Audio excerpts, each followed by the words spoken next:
서울 강남구 청담동 높은 담장과 빼곡한 나무들로 둘러싸인 저택 라운지에는 도시의 번잡함 속에서도 고요한 섬처럼 자리하고 있었다. 이곳은 대기업 태산그룹의 회장이자 부동산 재벌인 박진우의 보금자리였다. 쉰을 바라보는 박진우는 한때 성공의 상징이었다. 젊은 나이에 그룹을 물려받아 2배로 키워냈고 그의 이름 앞에는 늘 젊은 거물, 투자의 귀재 같은 수식어가 따라붙었다. 그러나 2년 전 그의 삶을 송두리째 뒤흔든 비극이 찾아왔다. 그의 아내이자 2 아이의 어머니가 불의의 사고로 세상을 떠난 것이다. 아내의 죽음은 박진우의 삶에서 모든 빛을 앗아갔다. 그는 예전보다 더 차갑고 딱딱한 사람으로 변해갔다. 웃음을 잃었고 대화는 필요한 최소한으로 줄었다. 그의 삶은 오직 일과 돈으로 채워졌다. 새벽부터 밤늦게까지 사무실에서 홀로 서류와 씨름했고 주말조차도 가족과 보내기보다는 골프나 사업 파트너들과의 만남으로 채웠다. 그는 공허함을 일로 채우려 했지만 그럴수록 마음속의 구멍은 더욱 커져만 갔다. 가장 큰 문제는 아이들이었다. 10살 된 아들 박민준과 8살 된 딸 박수아는 엄마의 죽음 이후 눈에 띄게 변했다.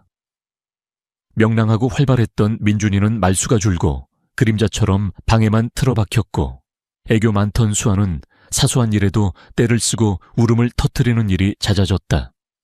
2 아이는 아빠인 박진우에게서도 멀어져 가는 듯 했다. 박진우는 아이들에게 필요한 모든 것을 해주려 노력했다. 최고급 학원에 보냈고 비싼 장난감을 사주었으며 개인 과외 교사와 심리 상담사를 붙여주었다. 그러나 아이들의 마음은 좀처럼 열리지 않았다. 그는 아이들을 어떻게 대해야 할지 몰라 답답해했고 결국 육아는 관리인들과 비서의 몫이 되었다. 그는 자신이 좋은 아버지가 될 수 없다는 사실에 깊은 자괴감에 빠졌다. 라운지에는 이미 여러 명의 가사 도우미와 관리인들이 상주하고 있었지만 아이들의 정서적 문제를 해결하기에는 역부족이었다. 박진우는 결국 전문적인 보육교사를 물색하기 시작했다. 그는 명문대 유아교육학과 출신의 해외 보육 경험까지 있는 최고의 보모를 원했다. 까다로운 서류 심사와 여러 차례의 면접 끝에 한 여인이 그의 눈에 띄었다. 김민지는 20대 후반의 젊은 여인이었다. 화려함과는 거리가 먼 수수하고 단정한 차림이었고 단아한 외모와 차분한 인상을 가지고 있었다. 그녀의 가장 큰 특징은 따뜻한 미소와 깊이 있는 눈빛이었다. 박진우는 그녀의 이력서를 보았다. 지방의 작은 보육대학을 졸업했고 큰 경력은 없었다. 박진우가 원하는 최고의 스펙과는 거리가 멀었다. 그러나 면접에서 그녀는 다른 면접자들과는 달랐다. 그녀는 아이들의 심리에 대한 전문적인 지식을 자랑하기보다 아이들의 눈높이에서 공감하고 소통하는 법에 대해 이야기했다. 그녀의 목소리에는 아이들에 대한 진심 어린 애정이 묻어났다. 박진우는 반신반의했지만 왠지 모르게 그녀에게 끌렸다. 그는 그녀의 스펙이 아닌 그녀의 눈빛과 목소리에서 알 수 없는 끌림을 느꼈다. 결국 그는 김민지를 아이들의 부모로 채용하기로 결정했다. 김민지가 라운지에 들어온 첫날 아이들은 그녀를 경계했다. 민준이는 방에 틀어박혀 나오지 않았고 수아는 김민지에게 등을 돌린 채 아무 말도 하지 않았다. 김민지는 조급해하지 않았다. 그녀는 아이들에게 다가가려 애쓰기보다 그저 조용히 아이들의 주변을 맴돌며 그들이 마음을 열 때까지 기다렸다. 그녀는 아이들이 좋아하는 동요를 흥얼거리고 그림을 그릴 때 필요한 색연필을 조용히 가져다 주었으며 밤에는 아이들 방 앞에 앉아 그림책을 읽어주었다. 그녀의 따뜻하고 꾸준한 노력은 굳게 닫혔던 아이들의 마음을 서서히 움직였다. 며칠이 지나자 민준이는 방에서 나와 김민지가 읽어주는 책을 듣기 시작했고 수아는 김민지의 치맛자락을 잡고 졸졸 따라다니기 시작했다. 한 달이 차에 지나기도 전에 라운지에는 다시 아이들의 웃음소리가 울려 퍼졌다. 민준이는 다시 활발함을 되찾아 김민지에게 학교 생활을 이야기해 주었고 수아는 김민지의 품에 안겨 어리광을 부리며 노래를 불렀다. 아이들은 김민지를 민지 이모라고 부르며 따랐고 그녀의 손길이 닿는 곳마다 행복이 피어나는 듯 했다. 박진우는 아이들의 변화를 지켜보며 놀라움을 금치 못했다. 그 어떤 전문가도 해결하지 못했던 아이들의 마음의 상처를 김민지라는 부모가 치유하고 있었다. 그의 마음속에는 감사함과 함께 알 수 없는 의문이 피어오르기 시작했다. 대체 저 여자는 누구지? 김민지는 아이들에게 한없이 다정했지만 박진우에게는 늘 직업적인 선을 넘지 않았다. 그녀는 자신의 개인적인 이야기를 거의 하지 않았고 퇴근 시간이 되면 언제나 칼같이 저택을 나섰다. 그녀의 일상은 아이들을 돌보는 것 외에는 철저히 베일에 쌓여 있었다. 박진우는 그녀의 행동에서 미묘한 위화감을 느꼈다. 저렇게 아이들에게 헌신적인 사람이 왜 자기 일상에 대해서는 철저히 감출까? 그녀는 과연 어떤 사람일까? 숨기는 것이 있는 걸까? 박진우는 성공한 사업가이자 냉철한 분석가였다. 그는 자신의 영역에 속한 모든 것을 통제하려 했고 이해할 수 없는 것은 용납하지 않았다. 아이들의 변화에 대한 기쁨도 잠시 그의 마음속에는 김민지라는 존재에 대한 의심과 호기심이 점점 커져갔다. 그는 그녀가 아이들에게 너무나 큰 영향을 미치고 있다는 사실에 불안감을 느꼈다. 마치 자신의 영역을 침범당하는 듯한 기분이었다. 어느 날 저녁 김민지가 퇴근하고 저택을 나서는 모습을 보던 박진우는 문득 충동적인 생각을 했다. 그녀의 진짜 모습을 알아봐야겠다. 그는 자신의 비서에게 김민지의 퇴근길 동선을 몰래 파악해두라고 지시했다. 그의 마음속에는 그녀의 진짜 동기를 파헤치고 싶다는 강한 욕구가 솟아올랐다. 그는 그녀를 믿지 못하는 자신을 자책하면서도 동시에 그녀의 진실을 알아내야 한다는 강박에 시달렸다. 그는 자신이 틀렸기를 바라면서도 그녀의 숨겨진 면모를 파헤치려 했다. 그 밤 백만장자 박진우는 자신의 감정을 억누른 채 부모 김민지의 그림자를 쫓기 시작했다. 그의 내면에는 아이들에 대한 사랑과 함께 알 수 없는 불안감과 의심이 뒤섞여 있었다. 그는 이제 김민지의 삶 속으로 그리고 그녀가 감추고 있는 비밀 속으로 뛰어들 준비를 하고 있었다. 그의 삶에 예상치 못한 변화의 물결이 밀려오고 있음을 알지 못한 채 그날 밤부터 박진우는 김민지의 그림자를 쫓기 시작했다. 그의 비서에게는 개인적인 심부름이라고 둘러대고 김민지의 퇴근 동선을 파악하도록 지시했다. 그의 마음속에는 아이들에 대한 사랑만큼이나 이해할 수 없는 것에 대한 불안감과 의심이 또아리를 틀고 있었다. 그는 혹시라도 김민지가 이 저택에 자신의 아이들에게 해를 끼칠 숨은 동기를 가지고 있을지도 모른다는 막연한 두려움을 떨쳐낼 수 없었다. 김민지의 퇴근 시간은 매일 정확했다. 오후 유갑시 정각. 그녀는 아이들에게 정성껏 저녁을 먹이고 잠자리에 들 준비를 마친 후 늘 단정한 인사와 함께 라운지를 나섰다. 박진우는 그녀가 저택을 나서는 것을 확인하고 곧바로 자신의 고급 세단에 올랐다. 그는 수행비서에게 운전을 맡기고 뒷좌석에 앉아 김민지가 향하는 곳을 주시했다. 그의 차는 김민지가 탄 낡은 소형차의 뒤를 조용히 따랐다. 김민지의 차는 강남의 화려한 빌딩 숲을 벗어나 서울 외곽의 낡은 주택가로 향했다. 재개발 지역으로 지정되어 곧 사라질 듯한 낡은 다세대 주택들이 옹기종기 모여 있는 곳이었다. 박진우는 이런 곳에 김민지가 살고 있다는 사실에 약간 놀랐다. 그의 집과는 너무나도 대조적인 환경이었다. 김민지의 소형차는 좁은 골목길에 멈춰 섰고 그녀는 차에서 내렸다. 박진우는 차 창문을 살짝 내리고 그녀의 움직임을 살폈다. 김민지는 낡은 주택의 대문 안으로 사라졌다. 10여 분 후 그녀는 다시 모습을 드러냈다. 이번에는 옷을 갈아입은 듯 했다. 낮에 입던 단정한 복장이 아닌 낡고 편안한 트레이닝복 차림이었다. 그녀의 손에는 작은 가방이 들려 있었고 그녀는 빠르게 골목을 벗어나 큰 길로 향했다. 어디로 가는 거지? 박진우는 의아했다. 그녀는 퇴근 후에도 어딘가로 가는 듯했다. 박진우의 차는 그녀의 뒤를 계속해서 따랐다. 김민지는 지하철역으로 향했다. 그녀는 사람들로 북적이는 지하철에 몸을 실었고 박진우는 멀리서 그녀를 지켜보며 다음 목적지를 파악해야 했다. 그는 평생 이런 식으로 누군가를 미행해 본 적이 없었다. 마치 스파이가 된 듯한 기묘한 기분이었다. 김민지가 내린 곳은 지하철역 2정거장 떨어진 곳이었다. 그곳에는 불빛이 흐릿한 낡은 상가 건물이 있었다. 김민지는 상가 건물 지하로 향했다. 박진우는 채에서 내려 조용히 그녀의 뒤를 쫓았다. 지하로 내려가는 계단에서는 낡은 나무와 곰팡이, 냄새가 섞여 풍겼다. 지하층에는 여러 개의 상점들이 있었는데 대부분 문을 닫았거나 불이 꺼져 있었다. 김민지가 들어간 곳은 희망재단이라는 간판이 걸린 작은 사무실이었다. 사무실 안에서는 희미한 불빛이 새어나왔고 나직한 목소리들이 들렸다. 희망재단. 박진우는 미간을 찌푸렸다. 그는 자신의 비서에게 즉시 희망재단에 대해 알아보도록 지시했다.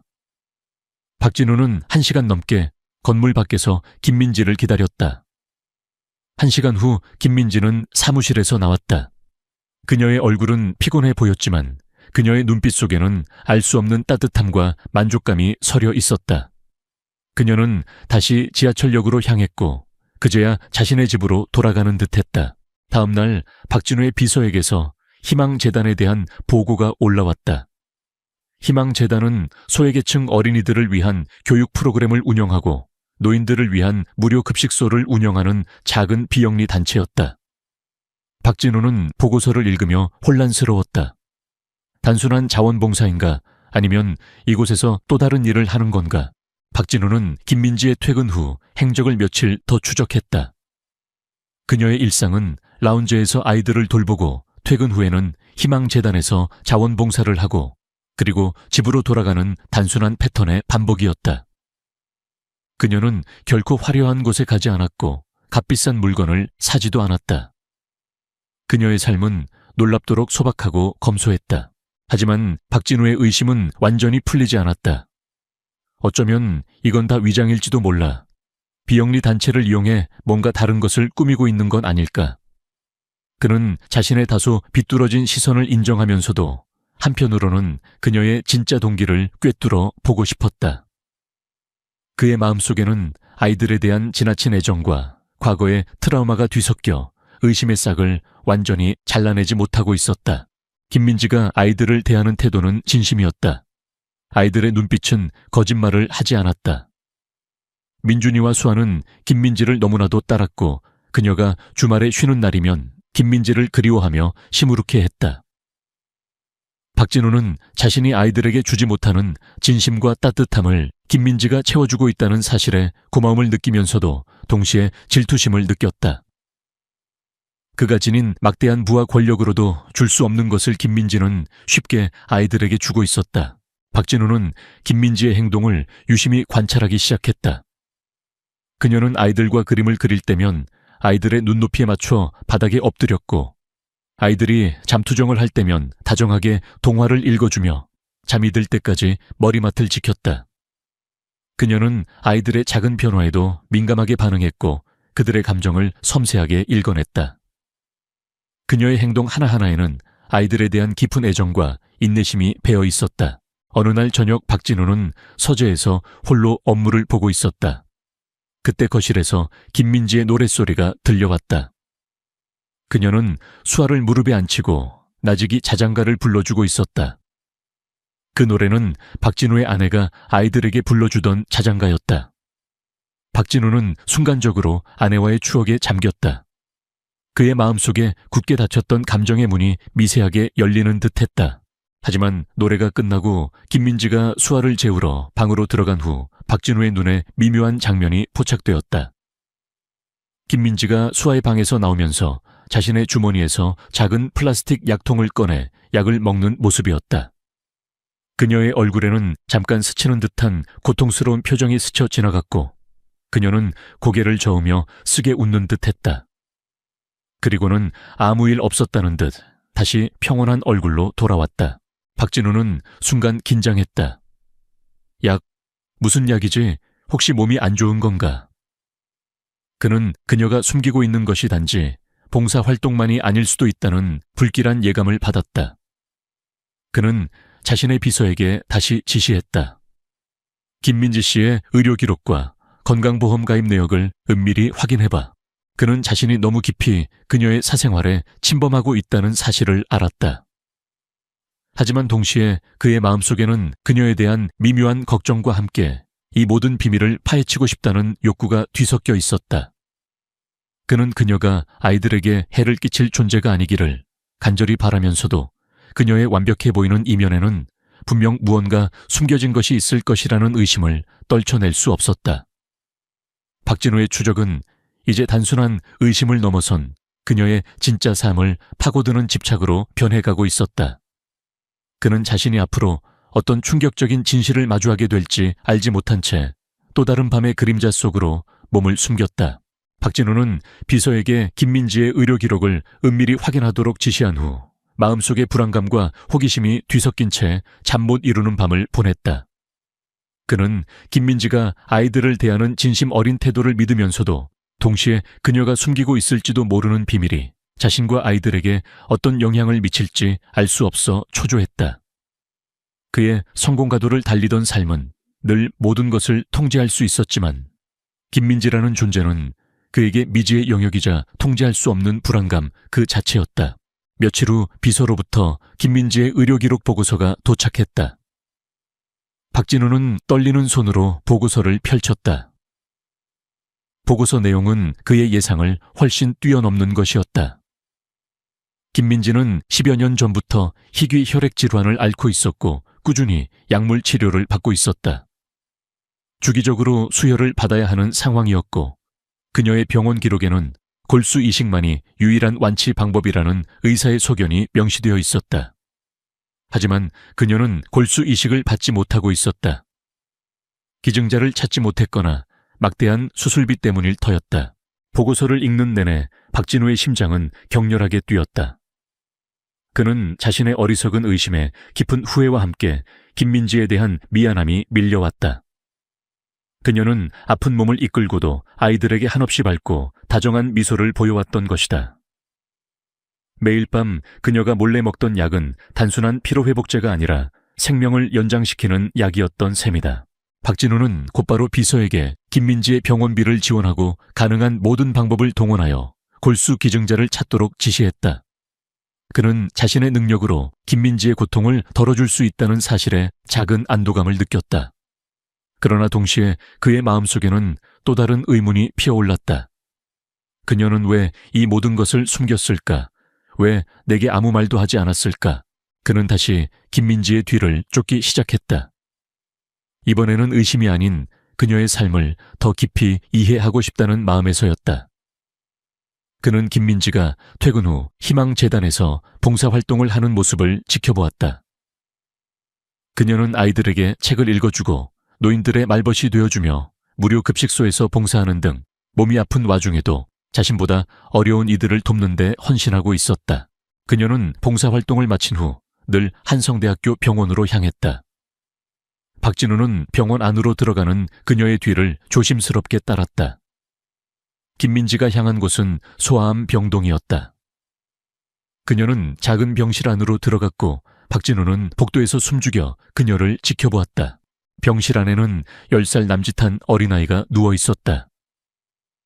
아이는 머리카락이 없고 창백한 얼굴이었지만 김민지가 나타나자마자 환하게 웃으며 그녀를 반겼다.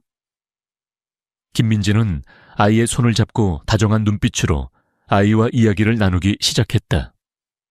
그녀의 목소리는 한없이 부드러웠고 아이는 그녀의 품에 안겨 마치 친엄맥에 응석을 부리듯 투정을 부렸다. 박진우는 그 광경을 보고 충격을 받았다. 그 아이는 김민지의 동생이었다. 보고서에 따르면 김민지에게는 골수암을 앓는 남동생이 있었고 그녀는 자신의 골수가 일치하지 않아 동생에게 골수를 기증할 수 없었다고 명시되어 있었다. 그리고 그녀가 앓고 있는 희귀 혈액 질환도 동생의 병과 관련이 깊다는 내용도 있었다. 그녀는 아픈 몸을 이끌고 돈을 벌며 동생의 병원비를 대고 있었던 것이다. 희망재단에서의 봉사활동도 어쩌면 동생에게 필요한 골수 기증자를 찾거나 그와 같은 처지에 놓인 아이들을 돕기 위한 그녀의 간절한 노력의 일환일지도 모른다는 생각이 박진우의 머릿속을 스쳤다. 민준이와 수에게 보여주던 따뜻한 미소와 헌신은 바로 이곳 병실 안에 어린 동생을 향한 그녀의 깊은 사랑과 희생에서 비롯된 것이었다. 그녀는 자신의 고통과 슬픔을 내색하지 않은 채 묵묵히 자신의 짐을 짊어지고 있었다. 박진우는 자신이 김민지를 얼마나 오해하고 있었는지 깨달았다. 그녀는 숨은 동기를 가진 악의적인 존재가 아니라 오직 사랑과 희생으로 가득 찬 사람이었다. 그는 병실 문 앞에서 더 이상 숨어 있을 수 없었다. 그의 마음속에는 미안함과 함께 그녀의 고통을 덜어주고 싶다는 강한 책임감이 솟아올랐다. 그는 조심스럽게 병실 문을 두드렸다. 민지 씨, 김민지는 박진우의 목소리에 깜짝 놀라 뒤를 돌아보았다. 그녀의 얼굴에는 당황스러움이 역력했다. 대표님, 어떻게 이곳에... 그녀는 어린 동생에게서 박진우의 시선을 가리려 애썼다. 박진우는 그녀의 눈을 똑바로 바라보았다. 미안합니다, 민지 씨. 내가 당신을 오해했습니다. 나는 당신이 다른 숨겨진 동기를 가지고 있다고 생각했습니다. 당신의 사생활을 몰래 조사한 것 역시 변명의 여지가 없습니다. 그의 목소리에는 진심 어린 사과가 담겨 있었다. 김민지는 눈을 피했다. 그녀는 자신의 가장 깊은 비밀이 드러났다는 사실에 당황스러워했지만 박진우의 진심 어린 사과에 그녀의 표정은 조금 누그러졌다. 아닙니다, 대표님. 제가 말씀드리지 못한 잘못도 있습니다. 하지만 제 동생의 병을 알고 있습니다. 박진우는 아이가 듣지 못하도록 목소리를 낮춰 말했다. 보고서를 통해 모든 것을 알게 되었습니다. 당신이 얼마나 힘든 시간을 보내왔는지, 그리고 얼마나 큰 희생을 하고 있는지 정말 죄송합니다. 그는 잠시 말을 멈췄다. 내가 도울 수 있게 해 주십시오. 당신의 병 치료와 동생의 병원비, 그리고 골수 기증자를 찾는 모든 과정에서 나의 모든 힘을 보태겠습니다. 당신은 이제 혼자가 아닙니다. 김민지의 눈가에 눈물이 맺혔다. 그녀는 지난 세월 동안 홀로 짊어졌던 고통과 외로움이 박진우의 따뜻한 말 한마디에 녹아내리는 것을 느꼈다. 대표님, 감사합니다. 정말 감사합니다. 그녀의 목소리는 감격에 차 떨렸다. 박진우는 그녀의 눈물을 보고 마음이 아팠다. 그는 자신의 손을 뻗어 김민지의 동생의 머리를 쓰다듬었다. 아이는 낯선 박진우의 손길에 놀랐지만 이내 희미하게 미소를 지었다. 박진우의 얼굴에는 오랜만에 진심 어린 미소가 떠올랐다. 그는 이제 아이들의 엄마가 되어주지 못하는 자신의 무능함을 자책하기보다 김민지라는 소중한 인연을 통해 자신이 할 수 있는 것이 무엇인지 깨달았다. 그날 이후 박진우의 삶은 완전히 바뀌었다. 그는 김민지와의 만남을 통해 돈과 권력만으로는 채울 수 없는 진정한 가치를 발견했다. 그는 김민지의 병 치료를 위해 세계 최고의 의료진을 수소문했고 골수 기증자를 찾기 위해 자신의 인맥과 자원을 총동원했다. 그는 자신의 아이들뿐만 아니라 김민지와 그녀의 동생에게도 진심으로 다가갔다. 그는 이제 단순히 아이들을 돌보는 부모를 넘어 자신의 삶에 깊은 영향을 준 귀인이자 친구처럼 김민지를 대했다. 김민지 또한 박진우의 진심에 감동했다. 그녀는 박진우가 가진 막대한 부와 권력이 이제 더 이상 차갑고 오만한 것이 아니라 따뜻한 마음으로 세상을 돕는 데 사용될 수 있음을 보았다. 그녀는 박진우의 변화를 지켜보며 그에게 깊은 신뢰와 존경을 느꼈다. 박진우는 김민지와 함께 희망재단의 봉사활동에도 동참하기 시작했다. 그는 자신의 이름을 내세우지 않고 조용히 재단에 거액을 기부하고 자원봉사자들을 위한 환경 개선에 힘썼다. 그는 재단에서 아이들에게 책을 읽어주고 노인들에게 따뜻한 식사를 대접하며 자신의 삶에서 잊고 있었던 소박한 행복을 찾아갔다. 그의 변화는 라운지의 아이들에게도 고스란히 전달되었다. 민준이와 수아는 아빠가 예전보다 훨씬 더 밝고 다정해졌다는 것을 느꼈다. 아빠는 이제 일찍 퇴근하여 함께 시간을 보내고 자신들의 이야기에 귀 기울여 주었다. 박진우는 아이들에게 김민지가 얼마나 소중하고 훌륭한 사람인지를 이야기해 주었다. 그는 아이들에게 진정한 가치는 겉으로 보이는 부나 명예가 아니라 마음속의 사랑과 타인을 향한 헌신에 있다는 것을 가르쳤다. 라운제는 이제 더 이상 공허한 성이 아니었다. 그곳에는 박진우의 진심 어린 미소와 아이들의 해맑은 웃음소리가 울려 퍼졌고 김민지의 따뜻한 손길이 모든 공간에 온기를 불어넣었다. 박진우는 자신이 김민지를 의심하며 시작했던 추적이 결국 자신의 삶을 송두리째 바꿔놓는 구원의 과정이 되었다는 것을 깨달았다. 그는 이제 10년 전 죽은 아내의 빈자리를 억지로 채우려 하기보다 현재의 삶에서 새로운 의미와 행복을 찾아가고 있었다. 그의 마음속에는 진정한 사랑과 감사함이 가득했다. 그의 삶은 이제 새로운 여명을 맞이하고 있었다. 박진우는 김민지의 숨겨진 희생과 진심을 알게 된 후 그의 삶은 완전히 다른 궤도로 진입했다. 그는 단순히 김민지의 병을 돕는 것을 넘어 그녀와 그녀의 동생을 진심으로 보살피기 시작했다. 그의 막대한 부와 영향력은 이제 사랑과 연민의 도구로 사용되었다. 그는 세계 각지의 의료 전문가들과 연락을 취해 김민지 동생의 골수 이식 가능성을 타진했고 김민지 본인의 희귀 혈액 질환 치료에도 전폭적인 지원을 아끼지 않았다.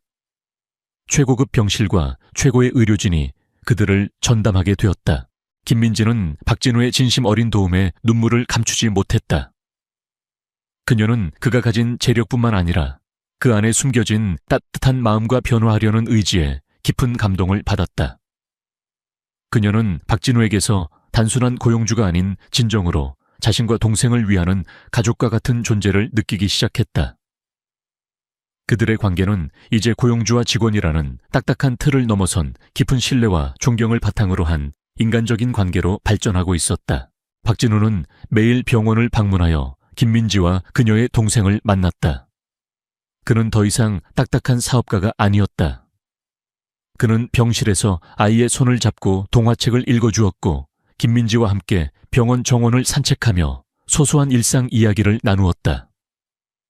그의 얼굴에는 이제 예전에는 볼 수 없었던 따뜻한 미소가 자주 떠올랐고 그의 눈빛은 부드러워졌다. 그는 자신이 잊고 지냈던 사람과의 관계에서 오는 행복을 다시 느끼고 있었다. 그의 변화는 라운제의 아이들에게도 고스란히 전달되었다. 박민준과 박수아는 아빠의 변화에 가장 먼저 반응했다. 아빠는 이제 더 이상 바쁘다는 핑계로 자신들을 외면하지 않았다. 퇴근 시간이 빨라졌고 주말에는 함께 시간을 보냈다. 박진우는 아이들과 함께 그림을 그리고 공놀이를 했으며 직접 저녁 식사를 준비하기도 했다. 비록 요리 솜씨는 서툴렀지만 아이들은 아빠의 서툰 요리에서도 진심을 느꼈고 행복하게 웃었다. 특히 박진우는 김민지에게 배운 경청하는 법을 아이들에게 적용했다. 그는 아이들의 작은 이야기에도 귀를 기울였고 그들의 감정을 진심으로 이해하려 노력했다. 민준이는 학교에서 친구들과 있었던 일을 아빠에게 시시콜콜 이야기하기 시작했고 수아는 엄마를 그리워하는 마음을 아빠에게 솔직하게 털어놓았다.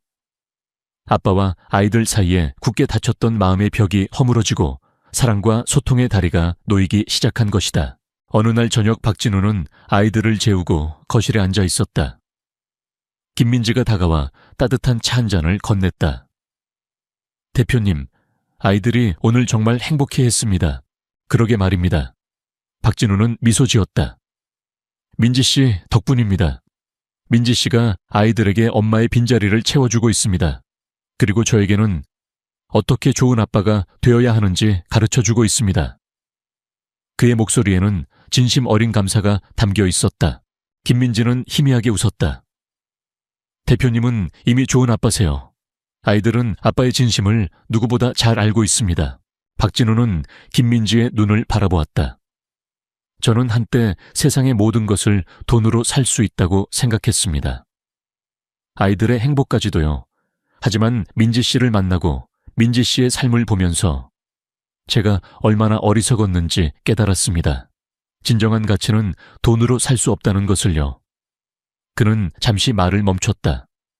민지 씨, 당신은 저에게 삶의 가장 큰 교훈을 주었습니다. 감사하다는 말로는 부족합니다. 그들의 대화는 이제 더 이상 업무적인 것이 아니었다. 그것은 삶의 철학과 가치에 대한 깊은 공유이자 서로의 아픔을 보듬는 진솔한 소통이었다. 박진우는 자신의 어린 시절 이야기, 아내와의 추억, 그리고 아내를 잃은 후 겪었던 고통에 대해 김민지에게 털어놓았다.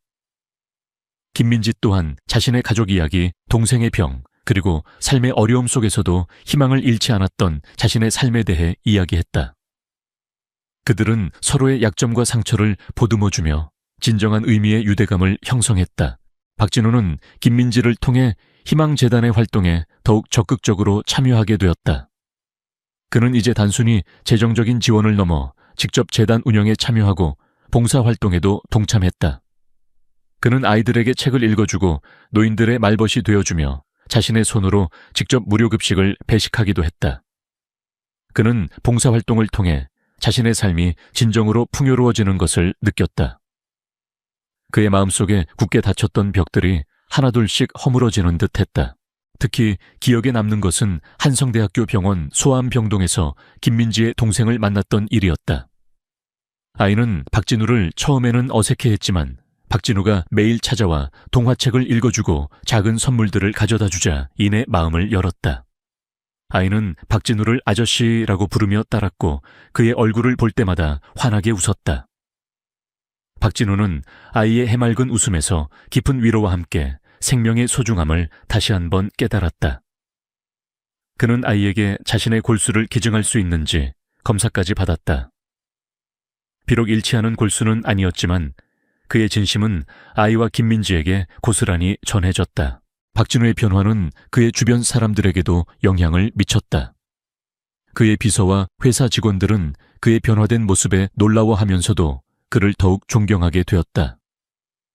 그들은 박진우가 단순한 성공한 사업가가 아니라 진정한 인간적인 리더로 거듭나고 있음을 알았다. 한성그룹의 기업 문화에도 긍정적인 변화의 바람이 불기 시작했다. 이윤 추구만을 목표로 하던 기업은 이제 사회적 책임과 인간적 가치를 중시하는 기업으로 변모해갔다. 라운제는 더 이상 적막한 저택이 아니었다. 박진우의 웃음소리, 아이들의 제잘거림, 그리고 김민지의 다정한 노랫소리가 어우러져 따뜻한 보금자리가 되었다. 10년 전 아내의 죽음으로 인해 파괴되었던 박진우의 가족은 김민지라는 존재를 통해 새로운 희망과 행복을 찾아가고 있었다. 박진우는 자신이 김민지를 의심하며 시작했던 추적이 결국 자신과 가족의 구원으로 이어졌다는 것을 깨달았다. 그는 이제 겉으로 보이는 것, 너머의 진정한 가치를 볼 줄 알게 되었고 그의 마음속에는 진정한 사랑과 감사가 가득했다. 그의 삶은 이제 가장 아름다운 여명을 맞이하고 있었다. 그는 김민지라는 소중한 인연을 통해 행복은 소유하는 것이 아니라 나누고 함께하는 것임을 배웠다. 박진우의 삶에 찾아온 변화는 놀라웠다. 그는 더 이상 돈과 성공에만 집착하는 차가운 백만장자가 아니었다. 김민지라는 존재를 통해 그는 인간적인 따뜻함과 진정한 관계의 가치를 깨달았다. 라운제는 아이들의 웃음소리와 박진우의 다정한 미소로 가득 찼고 김민지는 그 모든 행복의 중심에 있었다. 그녀의 동생 또한 박진우의 전폭적인 지원 덕분에 상태가 호전되었고 희망적인 소식을 기다리고 있었다. 김민지의 희귀 혈액 질환에 대한 박진우의 의료 지원은 지속되었다. 그는 그녀의 병원비를 전액 부담했고 그녀가 최상의 치료를 받을 수 있도록 모든 노력을 기울였다. 김민지는 박진우에게서 단순한 고용주를 넘어선 자신을 진심으로 아끼고 보살펴주는 든든한 존재를 느끼기 시작했다. 그녀는 그에게서 오랫동안 잊고 지냈던 가족의 온기를 느꼈다. 박진우 또한 김민지에게 깊은 감정을 품게 되었다. 그녀의 강인함 헌신, 그리고 순수한 마음은 그의 얼어붙었던 심장을 녹였다. 그는 아내를 잃은 후 처음으로 누군가에게 마음을 열고 진심으로 의지하고 싶다는 감정을 느꼈다. 그의 아이들 민준이와 수아 역시 김민지를 친엄마처럼 따랐고 박진우의 눈에는 그녀가 이미 자신들의 가족이 되어 있었다. 어느 날 저녁 아이들을 재운 후 거실에 앉아있던 박진우는 김민지에게 조심스럽게 자신의 속마음을 털어놓았다. 민지 씨가 저희 가족에게 얼마나 큰 선물인지 모릅니다. 아이들은 민지 씨 덕분에 다시 웃음을 찾았고 저 또한 잊었던 행복을 되찾았습니다. 민지 씨와 함께라면 다시 한번 행복한 가정을 꾸릴 수 있을 것 같다는 생각을 합니다. 김민지는 그의 고백에 놀라움을 감추지 못했다. 그녀는 그에게서 그런 말을 듣게 될 줄은 상상도 하지 못했다. 그녀의 얼굴은 붉어졌지만 그녀의 눈빛에는 복잡한 감정들이 스쳐 지나갔다. 그녀는 박진우의 진심을 느꼈지만 동시에 자신의 상황과 위치를 되새겼다. 그녀는 희귀병을 앓고 있는 몸이었고 남동생의 치료비는 여전히 그녀의 삶에 큰 짐이었다. 무엇보다 그녀는 자신과 박진우 회장의 사회적 경제적 격차를 너무나 잘 알고 있었다.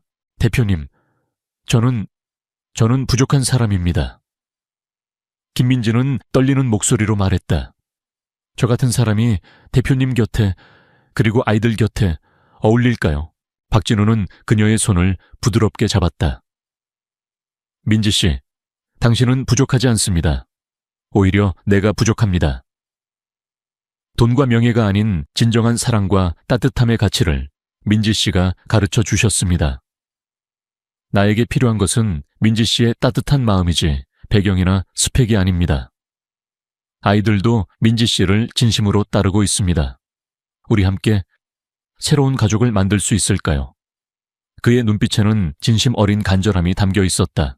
김민지는 박진우의 진심에 감동했다. 그녀는 자신의 병과 어려운 환경을 박진우가 모두 알고 있음에도 불구하고 자신에게 진심으로 다가와 준 그의 용기에 마음이 흔들렸다. 그녀는 천천히 고개를 끄덕였다.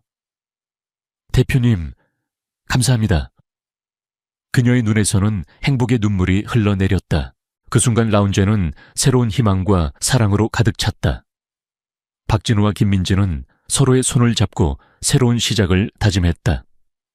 그들은 아이들에게 이 소식을 전했고 민준이와 수아는 김민지가 자신들의 새로운 가족이 된다는 사실에 진심으로 기뻐했다.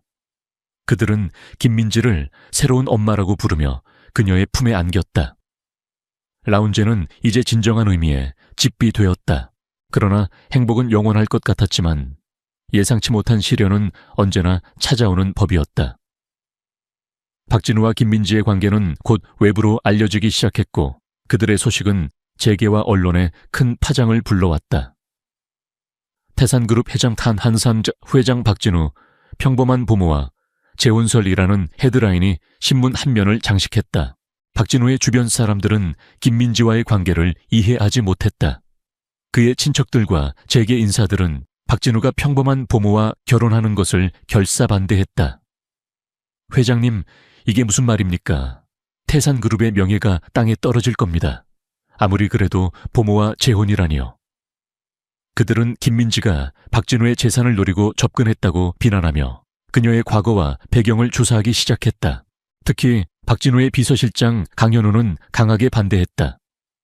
강현우는 박진우의 오랜 오른팔이자 그의 그룹을 함께 일궈온 핵심 인물이었다.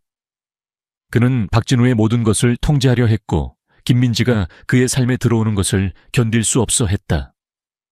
회장님 김민지는 전형적인 신데렐라 콤플렉스에 빠진 여자입니다. 그녀의 과거를 자세히 조사해봤지만 눈에 띄는 것은 그녀의 희귀병과 어려운 집안 환경뿐입니다. 분명 회장님의 재산을 노리고 접근한 것이 분명합니다. 박진우는 강현우의 비난에 분노했다. 강 비서실장 민지 씨에 대해 함부로 말하지 마시오. 당신은 민지 씨의 진심을 모릅니다. 그녀는 내게 돈보다 귀한 가치를 가르쳐 주었습니다. 그러나 강현우는 물러서지 않았다. 그는 박진우의 완고한 태도에 오히려 더 큰 적대감을 느꼈다. 강현우는 자신의 영향력을 이용해 언론에 김민지에 대한 악의적인 소문을 흘렸고 김민지의 과거와 병력을 폭로하려 했다. 그는 김민지가 박진우의 아이들을 이용해 자신의 병을 치료하고 신분 상승을 꾀하고 있다고 비난했다. 김민지는 이러한 비난과 루머에 큰 충격을 받았다.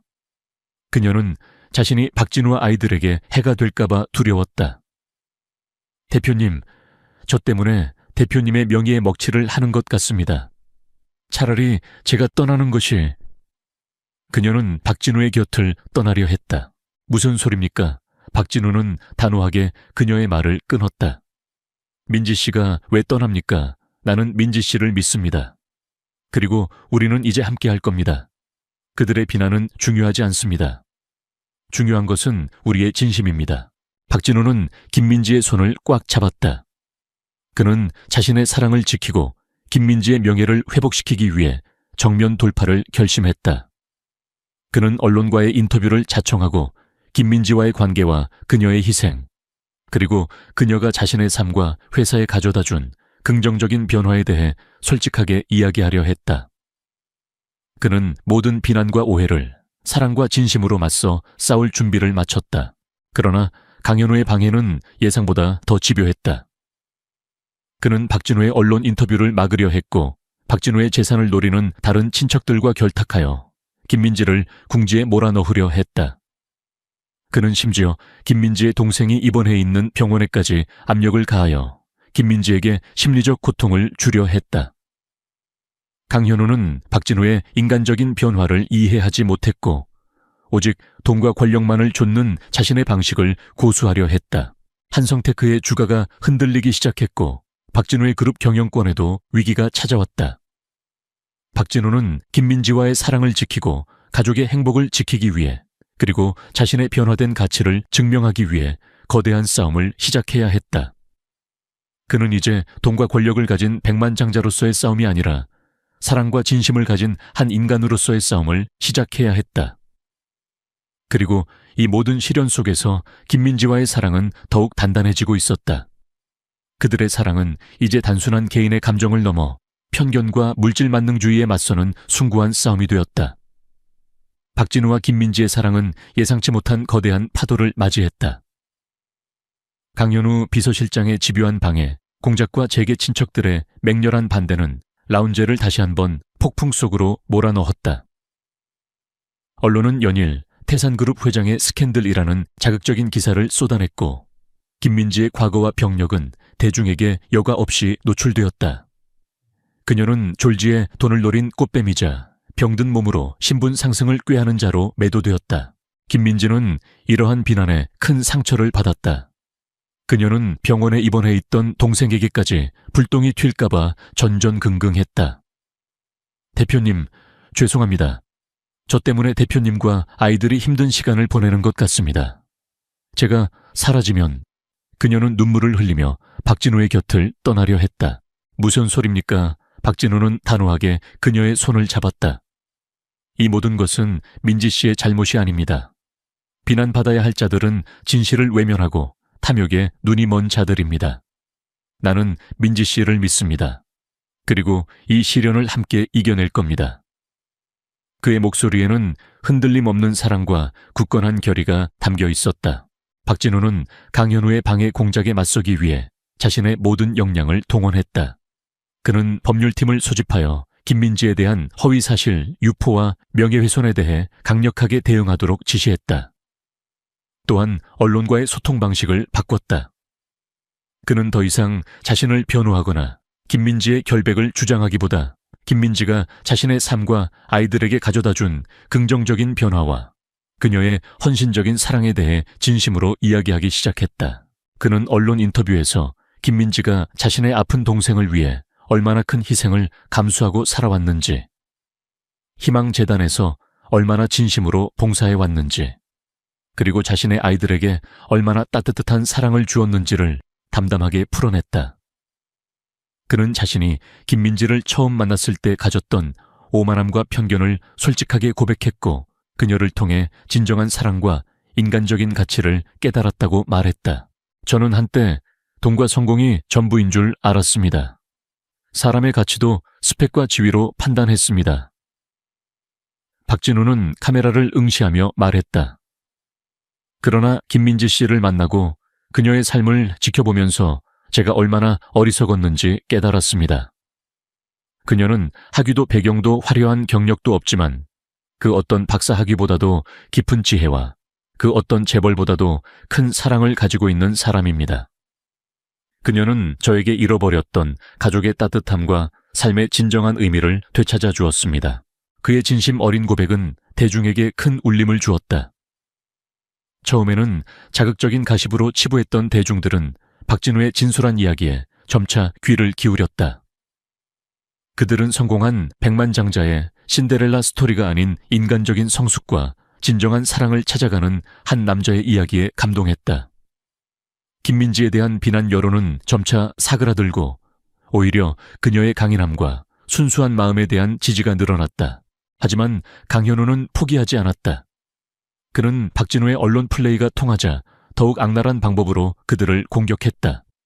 그는 박진우의 친척들과 재계 경쟁자들을 선동하여 태산그룹의 경영권을 흔들려 시도했다. 그는 박진우가 사적인 감정 때문에 회사를 위기에 빠뜨리고 있다고 주장하며 주주들을 설득하여 박진우의 해임을 추진했다. 태산그룹의 주가는 하락하기 시작했고 투자자들은 불안해했다. 박진우는 회사 내부의 위기와 외부의 비난에 동시에 맞서야 했다. 그는 김민지와의 사랑과 가족의 행복을 지키는 것뿐만 아니라 자신이 평생 일궈온 회사를 지켜야 하는 막중한 책임감을 느꼈다. 위기가 최고조에 달했을 때 김민지의 동생에게서 희망적인 소식이 들려왔다. 마침내 그녀의 동생과 골수 일치자가 나타난 것이다. 하지만 수술은 긴급했고 강현우의 방해로 인해 병원 측에서 수술을 주저하는 상황이었다. 강현우는 김민지의 동생 수술을 빌미로 박진우를 압박하려 한 것이었다. 박진우는 분노했다. 그는 즉시 병원으로 달려갔다. 강현우는 병원 앞에서 박진우를 막아섰다. 회장님, 지금 회사를 버리고 어디로 가시는 겁니까? 김민지 동생의 수술 같은 사적인 일 때문에 회사를 위태롭게 할 순 없습니다. 강현우 비서실장, 박진우의 눈은 분노로 이글거렸다. 당신은 돈과 권력 외에는 아무것도 보이지 않는가? 한 아이의 생명이 달린 일이다. 그리고 그 아이는 내 미래의 처남이자 우리 아이들의 사랑하는 외삼촌이다. 그 순간 박진우의 비서와 핵심 임원들이 박진우의 뒤에 섰다. 그들은 박진우의 변화를 누구보다 가까이서 지켜본 사람들이었다. 회장님의 결정을 지지합니다. 우리는 회장님과 함께합니다. 그들은 강현우의 편에 서지 않고 박진우의 인간적인 리더십을 지지했다. 박진우는 강현우를 지나쳐 병실로 향했다. 김민지는 동생의 병실 앞에서 초조하게 기다리고 있었다. 그녀는 박진우를 보자마자 눈물을 흘렸다. 대표님, 수술이 걱정 마십시오, 민지 씨. 내가 모든 것을 해결하겠습니다. 박진우는 김민지의 손을 잡고 그녀를 안심시켰다. 그는 병원장에게 직접 연락하여 수술을 즉시 진행하도록 압력을 가했고 자신의 변호사들을 동원하여 강현우의 불법적인 방해 행위를 고발하도록 지시했다. 결국 김민지의 동생은 성공적으로 골수 이식 수술을 받게 되었다. 수술은 성공적이었고 아이는 점차 회복되기 시작했다.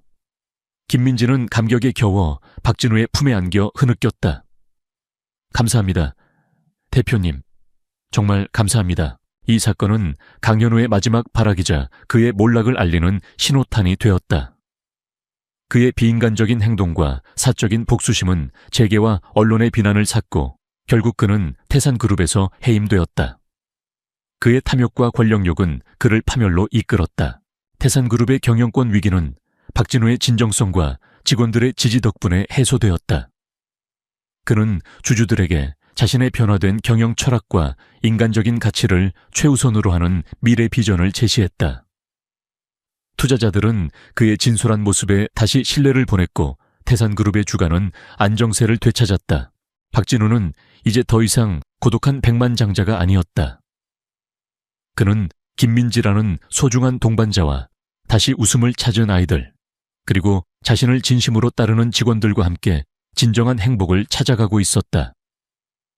그는 김민지를 의심하며 시작했던 추적이 결국 자신의 인생에서 가장 큰 선물로 돌아왔다는 것을 깨달았다. 그의 삶은 이제 사랑과 진심, 그리고 나눔으로 가득 찬 새로운 장을 열고 있었다.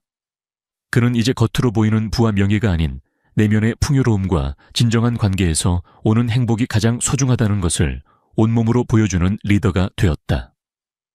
강현우 비서실장의 몰락과 함께 태산그룹을 흔들었던 위기가 진정되자 박진우와 김민지의 삶은 비로소 평온을 되찾았다. 언론의 관심은 점차 사그라들었고 그 자리에 진심 어린 응원과 존경의 시선이 채워졌다. 김민지는 더 이상 과거의 아픔과 편견에 시달리지 않았고 박진우는 모든 오만함을 벗어던진 진정한 리더이자 사랑하는 가족의 기둥이 되었다. 김민지의 동생은 성공적인 골수 이식 수술 후 빠르게 회복하고 있었다. 박진우는 동생의 병원비를 전액 부담했을 뿐만 아니라 퇴원 후에도 그가 건강하게 사회에 적응할 수 있도록 모든 지원을 아끼지 않았다. 동생은 이제 활기찬 모습으로 병원을 오가며 재활치료에 힘썼고 김민지는 동생의 회복을 지켜보며 말할 수 없는 행복을 느꼈다. 그녀는 박진우에게서 받은 은혜를 평생 잊지 못할 것이라고 생각했다. 박진우와 김민지는 서로의 손을 잡고 세상의 시선에 당당히 맞섰다. 그들은 가까운 지인들과 직원들의 축복 속에 소박하지만 진심이 담긴 결혼식을 올렸다. 라운제는 행복과 웃음이 끊이지 않는 진정한 보금자리가 되었다. 김민지는 민준이와 수에게 더할 나위 없이 좋은 엄마가 되어주었다. 그녀는 아이들의 작은 투정까지도 사랑으로 보듬었고 그들의 마음에 엄마의 따뜻한 온기를 가득 채워주었다. 민준이와 수아는 김민지를 진심으로 사랑하고 따랐다. 라운지에는 이제 어머니의 빈자리가 아닌 새로운 어머니의 사랑으로 충만한 곳이 되었다. 박진우는 김민지와 함께하는 매일매일이 선물 같았다. 그는 더 이상 외롭거나 공허하지 않았다. 아내를 잃은 슬픔은 여전히 마음 한편에 자리하고 있었지만 김민지와 아이들과 함께하는 새로운 행복은 그 슬픔을 감싸 안고 치유해 주었다. 그는 김민지를 통해 삶의 가장 중요한 가치가 돈이나 명예가 아닌 사랑과 나눔 그리고 인간적인 연결에 있다는 것을 온전히 깨달았다. 박진우의 변화는 태산그룹의 경영에도 깊은 영향을 미쳤다.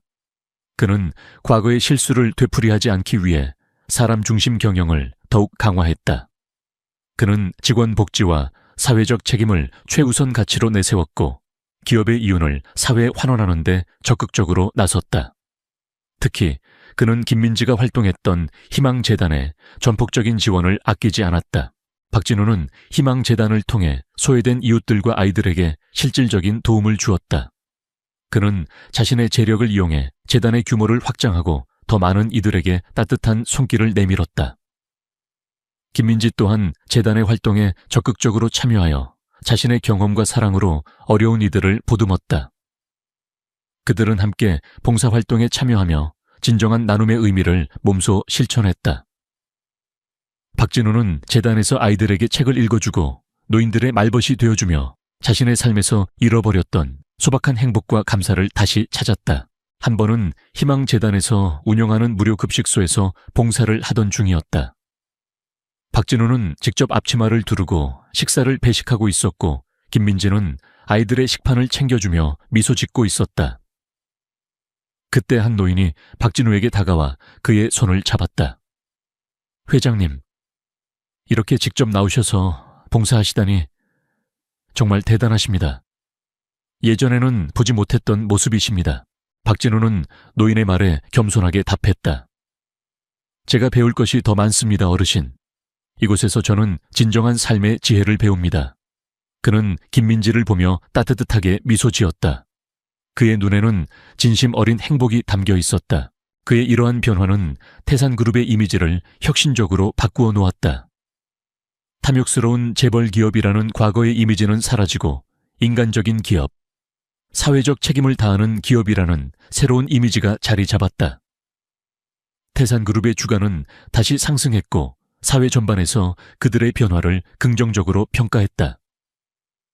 박진우는 단순한 재벌 회장을 넘어 사회의 긍정적인 변화를 이끄는 리더로 존경받게 되었다. 민준이와 수아는 아빠의 변화된 모습을 가장 가까이에서 지켜보았다. 그들은 아빠가 이제 더 이상 일과 돈에만 매달리는 것이 아니라 사랑과 나눔 그리고 가족을 최우선으로 여기는 아빠가 되었다는 것을 느꼈다. 그들은 김민지를 통해 사랑은 편견과 물질적인 것을 뛰어넘는 가장 강력한 힘이라는 것을 배웠고 아빠를 통해 진정한 성공은 얼마나 많이 소유하느냐가 아니라 얼마나 많은 것을 나누고 얼마나 많은 사람들의 마음을 움직이느냐에 달려 있다는 것을 깨달았다. 라운제는 이제 단순한 부자의 저택이 아니었다. 그곳은 사랑과 웃음이 넘치고 서로를 존중하고 배려하는 진정한 가족의 공간이었다. 박진우는 자신이 김민지를 의심하며 시작했던 어리석은 추적이 결국 자신에게 삶의 가장 큰 선물을 가져다 주었음에 깊이 감사했다. 그는 자신의 삶이 김민지를 통해 비로소 완전해졌다고 느꼈다. 가을의 어느 날 박진우와 김민지는 민준이 수아와 함께 라운지의 넓은 정원에서 단풍을 감상하고 있었다. 붉게 물든 단풍잎들이 바람에 흔들리며 아름다운 풍경을 자아냈다. 김민지는 아이들의 손을 잡고 환하게 웃었고 박진우는 그들의 모습을 따뜻한 눈길로 바라보았다. 그의 얼굴에는 더 이상 과거의 어두운 그림자는 찾아볼 수 없었다. 오직 평화와 행복만이 가득했다. 아빠 민지, 엄마랑 결혼해서 너무 좋아요. 수아가 김민지의 품에 안겨 말했다. 민준이도 고개를 끄덕였다. 맞아요, 아빠. 민지 엄마는 최고예요. 박진우는 활짝 웃으며 두 아이와 김민지를 품에 안았다. 그의 마음속에는 더 이상 어떤 의심이나 불안감도 없었다. 그는 자신이 찾던 모든 행복이 바로 이 순간 사랑하는 가족들과 함께 있다는 것을 깨달았다. 백만장자의 삶은 여전히 화려했지만 이제 그의 삶은 돈이 아닌 사랑이라는 가장 고귀한 가치로 빛나고 있었다. 그는 이제 겉으로 보이는 것과 내면의 진실이 얼마나 다를 수 있는지, 그리고 인간의 마음이 얼마나 아름다운 변화를 이끌어낼 수 있는지를 온 세상에 보여주는 살아있는 증거가 되었다. 그의 삶은 더 이상 공허한 성이 아니라 사랑과 지혜로 가득 찬 따뜻한 집이었다. 도시 외곽의 낡은 뒷골목 쓰레기 수거장 옆에는 거대한 폐기물 더미가 산처럼 쌓여 있었다. 썩은 음식물과 쇠붙이 냄새가 코를 찔렀지만 김은서는 아랑곳하지 않았다. 그녀는 낡은 작업복 차림에 머리를 질끈 묶은 채 폐기물 더미를 뒤적이고 있었다. 그녀의 얼굴은 피로에 지쳐 창백했지만 맑고 투명한 눈빛에는 꺾이지 않는 강인함과 알 수 없는 사연이 담겨 있었다. 은서는 몇 년 전 갑작스러운 사고로 부모님을 잃고 홀로 남겨졌다. 그녀의 부모님은 작은 식당을 운영했지만 재산을 노린 사기꾼에게 모든 것을 잃고 비극적인 죽음을 맞이했다. 은서는 구아 아닌 구아로 남은 것은 빚더미뿐이었다. 그녀에게는 희망이라고는 찾아볼 수 없는 암울한 현실만이 기다리고 있었다. 그녀의 재산을 노린 계모 최수진과 그녀의 딸 최유리는 은서를 자신들의 발밑에 두고 온갖 악행을 저질렀다. 수진은 은서의 부모님이 남긴 얼마 안 되는 유산마저 가로채고 은서를 학대했다. 유리는 은서를 하녀처럼 부리며 그녀의 삶을 지옥으로 만들었다. 그들은 은서를 집에서 내쫓았고 은서는 폐기물 더미를 뒤졌을 만한 물건을 찾아 생계를 이어가야 했다. 그녀는 매일 밤 차가운 길바닥에서 잠들었다. 이게 뭐야? 왜 아직도 이것밖에 못 찾았어? 너 같은 쓸모없는 년은 죽어버리는 게 나아. 수진의 거친 목소리가 그녀의 귓가에 맴도는 듯했다. 유리는 은서에게 남은 음식물 쓰레기를 던지며 비웃었다. 은서는 그들의 조롱과 학대에 익숙했지만 그녀의 마음은 늘 고통스러웠다. 그녀는 자신의 수치심과 절망감을 애써 숨기려 했다. 그녀는 오늘도 폐기물 더미에서 돈이 될 만한 것을 찾아야 했다. 그녀의 눈은 낡은 폐기물들을 샅샅이 뒤졌다. 그때 그녀의 눈에 낡은 천 조각에 쌓인 작은 가방 하나가 들어왔다. 가방은 먼지로 뒤덮여 있었지만 묘하게 고급스러워 보였다. 은서는 직감적으로 이 가방 안에 뭔가 귀중한 것이 숨겨져 있을 것이라고 생각했다. 그녀는 희미한 희망을 품고 조심스럽게 손을 뻗어 가방을 잡으려 했다. 가방은 그녀의 손에 닿을 듯 말 듯 했다. 그녀의 심장은 희미한 희망으로 고동쳤다.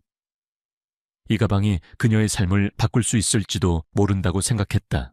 그녀의 손이 가방에 닿으려는 순간 차가운 목소리가 등 뒤에서 들려왔다. 요이 아가씨, 그거 내가 먼저 봤는데. 은서는 깜짝 놀라 고개를 돌렸다. 그녀의 뒤에는 한 남자가 서 있었다. 그의 옷차림은 낡고 허름했지만 그의 눈빛은 묘하게 깊고 총명했다. 그의 얼굴은 수염으로 뒤덮여 있었지만 그 속에는 알 수 없는 어떤 사연이 담겨 있는 듯했다. 그는 이재민이었다. 사람들은 그를 떠돌이 씨라고 불렀다. 그는 이 동네 폐기물 더미를 뒤져 돈이 될 만한 것을 찾아다니는 노숙자였다. 하지만 그의 진짜 정체는 아무도 알지 못했다. 그는 한때 대한민국 재계를 움직이던 거대한 기업의 CEO였지만 믿었던 사람에게 배신당해 모든 것을 잃고 이처럼 떠돌이 생활을 하고 있었다. 그는 자신의 복수를 위해 이 모든 것을 계획하고 있었다. 재민은 은서를 무심하게 바라보았다. 그의 눈빛은 은서를 하찮게 여기는 듯했지만 동시에 그녀의 눈빛에서 알 수 없는 강인함을 보았다.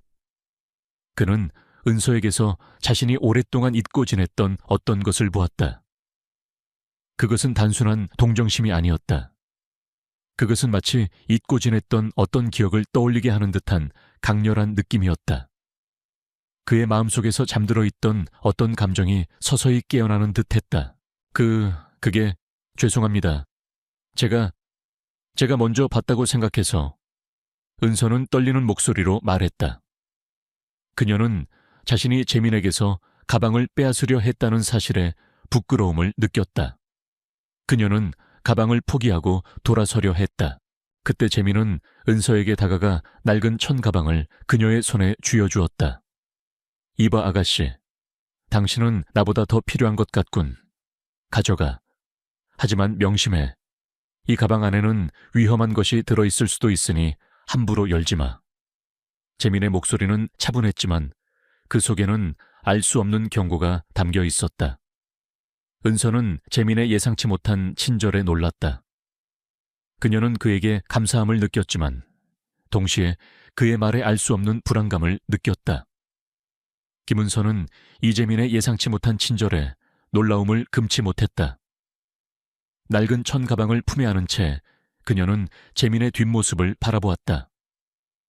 그는 어둠 속으로 사라졌지만 그의 마지막 경고는 은서의 귓가에 맴돌았다.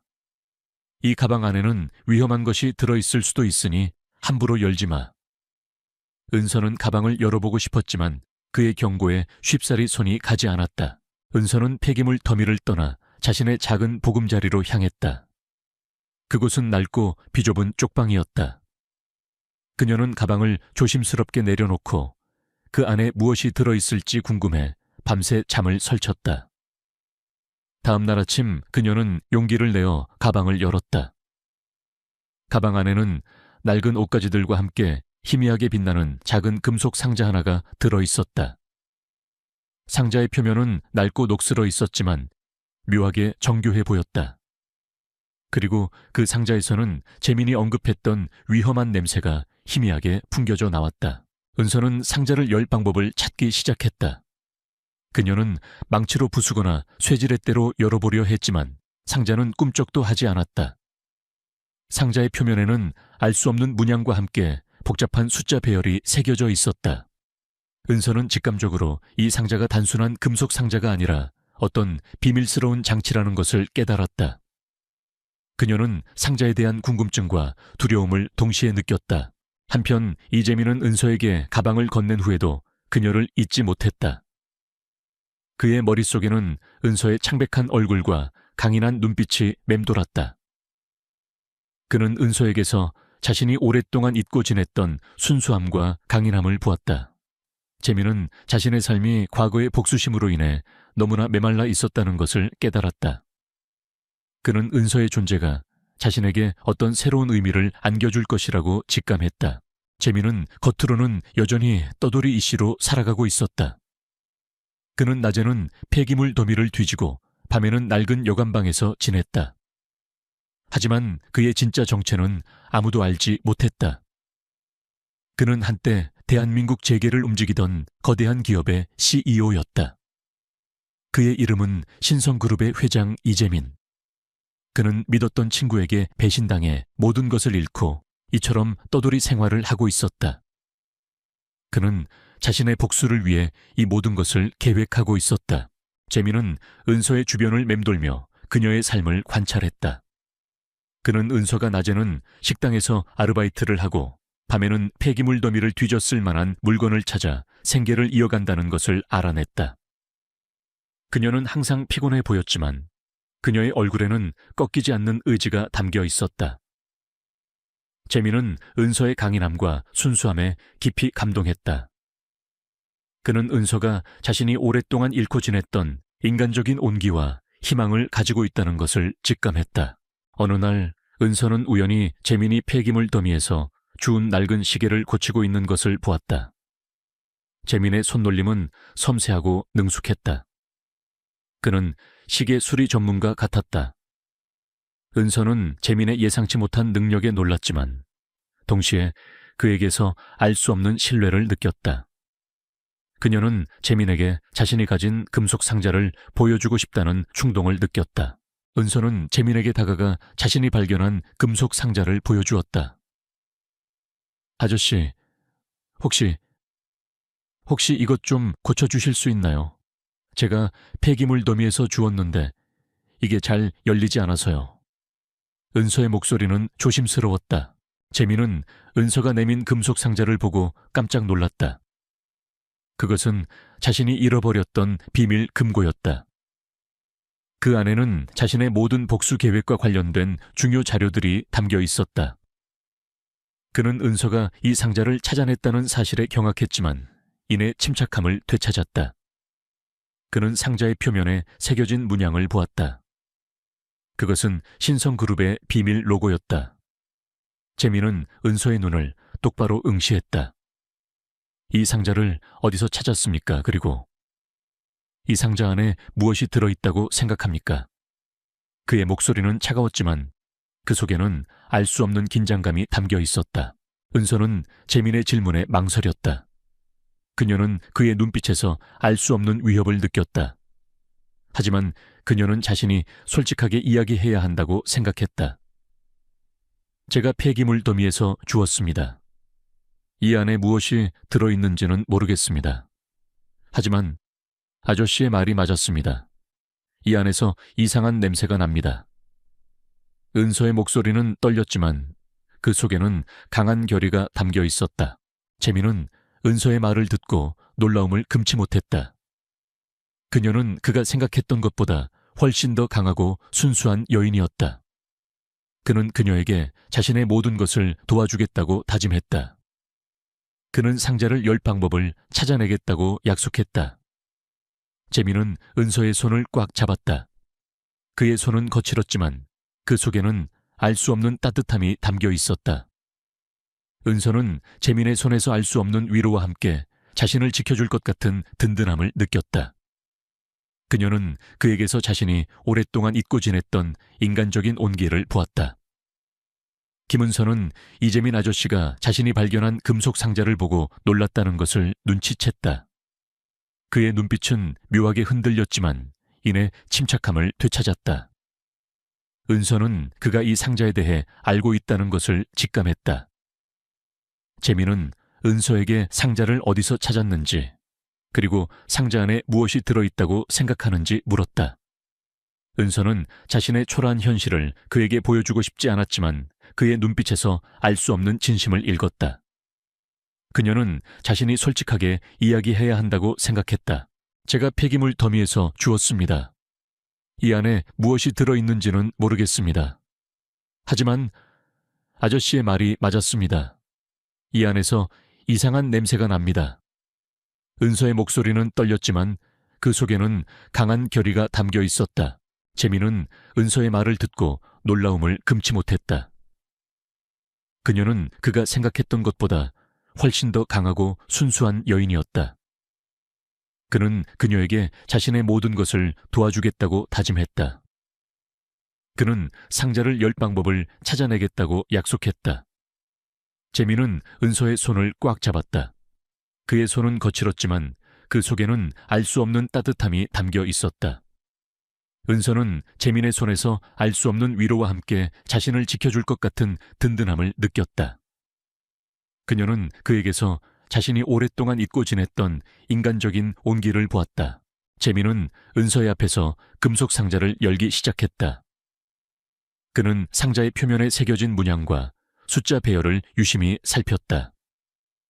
은서는 재민의 손놀림이 매우 섬세하고 능숙하다는 것을 발견했다.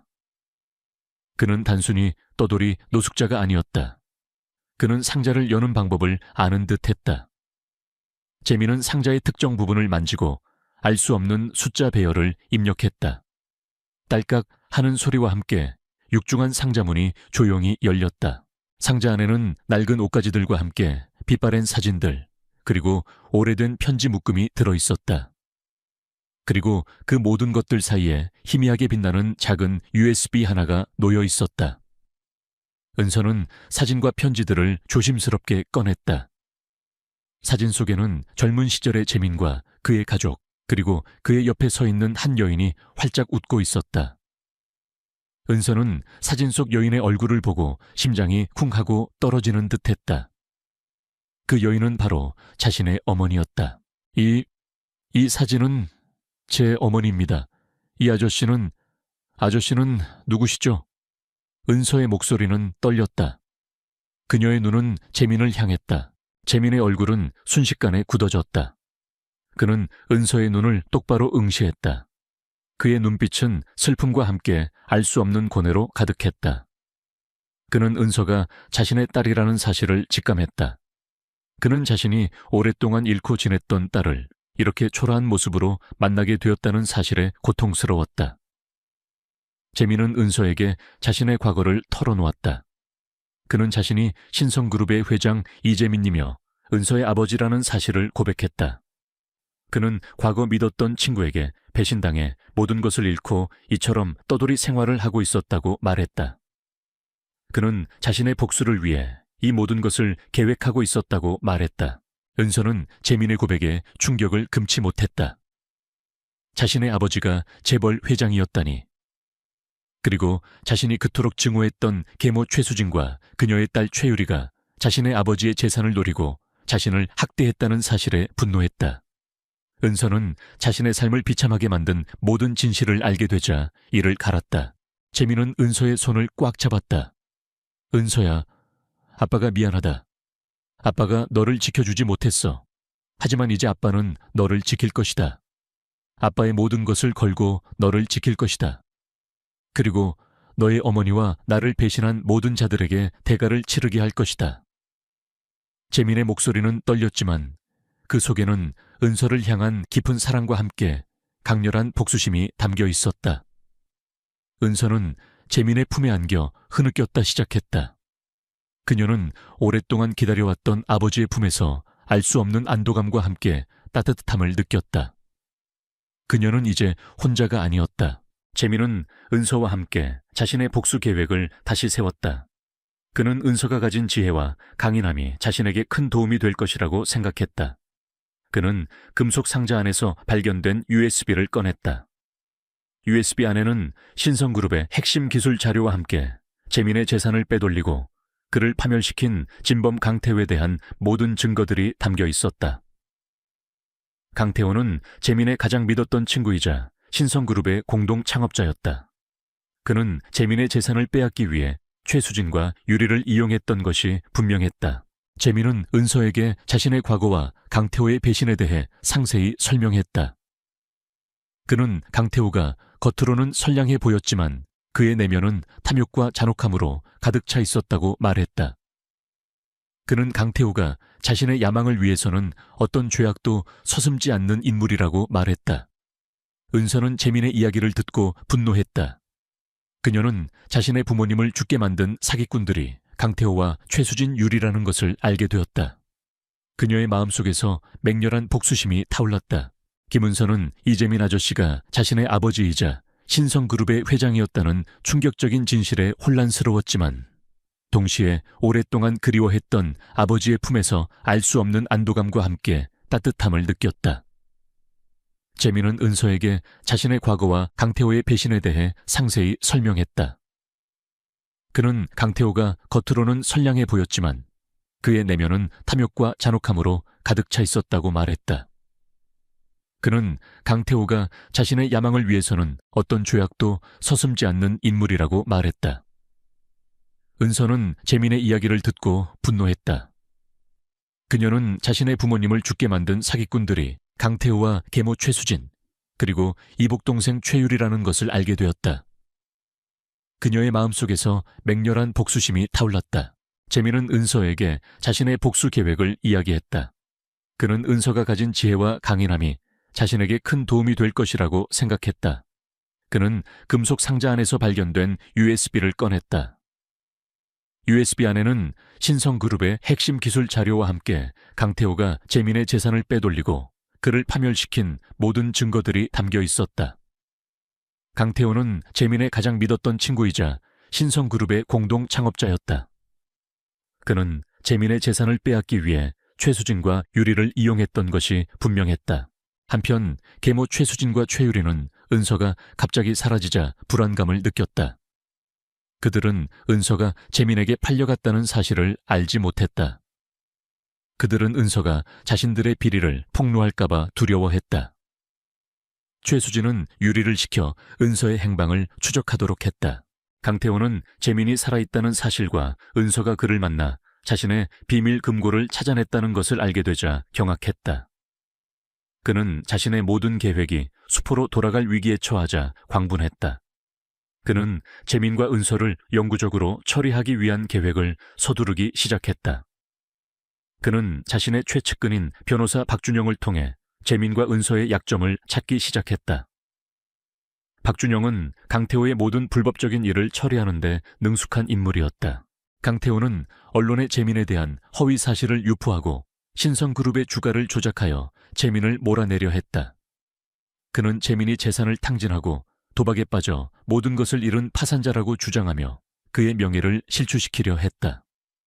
또한 그는 은서를 비난하며 그녀가 재민의 재산을 노린 사기꾼이라고 주장했다. 그의 목표는 재민과 은서를 사회적으로 매장시키고 신성그룹의 회장 자리를 자신이 차지하는 것이었다. 재민은 강태호의 비열한 공격에 맞섰다. 그는 밤낮 없이 강태호의 거짓말을 반박하고 신성그룹의 주가를 방어했다. 은서는 재민의 옆에서 그를 도왔다. 그녀는 자신의 뛰어난 분석력과 통찰력을 이용하여 강태호의 숨겨진 비리를 찾아냈다. 그녀는 강태호가 유령 회사를 설립하여 신성그룹의 자산을 빼돌리고 불법적인 거래를 통해 비자금을 조성하고 있다는 것을 알아냈다. 은서는 재민의 과거를 치유하고 그에게 잃었던 사랑과 행복을 되찾아주기 위해 노력했다. 그녀는 재민의 옆에서 그의 조력자가 되어 모든 계획을 지원했다. 그녀는 자신의 지식과 지혜로 재민을 도왔고 재민은 그녀의 능력에 감탄했다. 그들의 관계는 단순한 상사와 직원의 관계를 넘어 서로의 상처를 보듬고 치유하는 아버지와 딸의 관계로 발전하고 있었다. 강태호는 재민과 은서의 끈질긴 추적에 점점 더 초조해했다.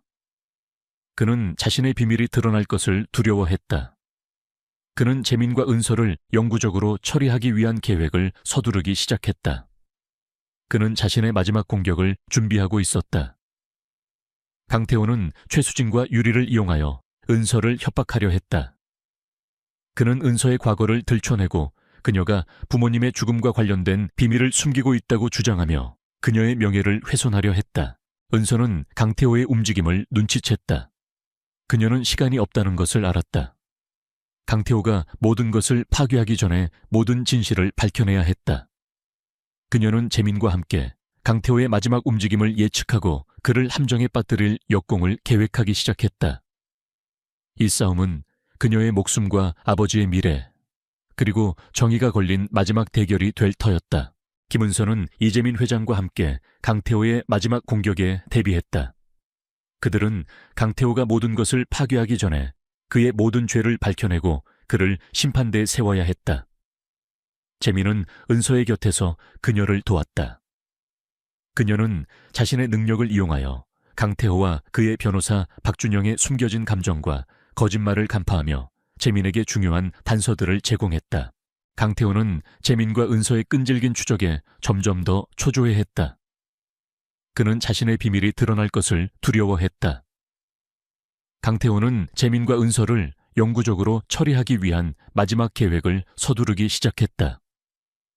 그는 신성그룹의 핵심 기술을 파괴하고 재민과 은서를 사회적으로 매장시키려 했다. 김은서 내녀는 고아 주제에 감히 내 영역을 침범하다니. 내 놈의 능력은 이제 나의 것이 될 것이다. 그리고 이재민 내 놈은 내가 가진 모든 것을 잃게 될 것이다. 강태호는 광기 어린 목소리로 외치며 자신의 최측근인 변호사 박준영에게 재민과 은서를 제거하라고 지시했다. 박준영은 강태호의 지시를 받고 신성그룹의 핵심 서버에 대규모 악성 코드를 심었다. 악성 코드는 신성그룹의 모든 시스템을 마비시키고 모든 데이터를 파괴할 예정이었다.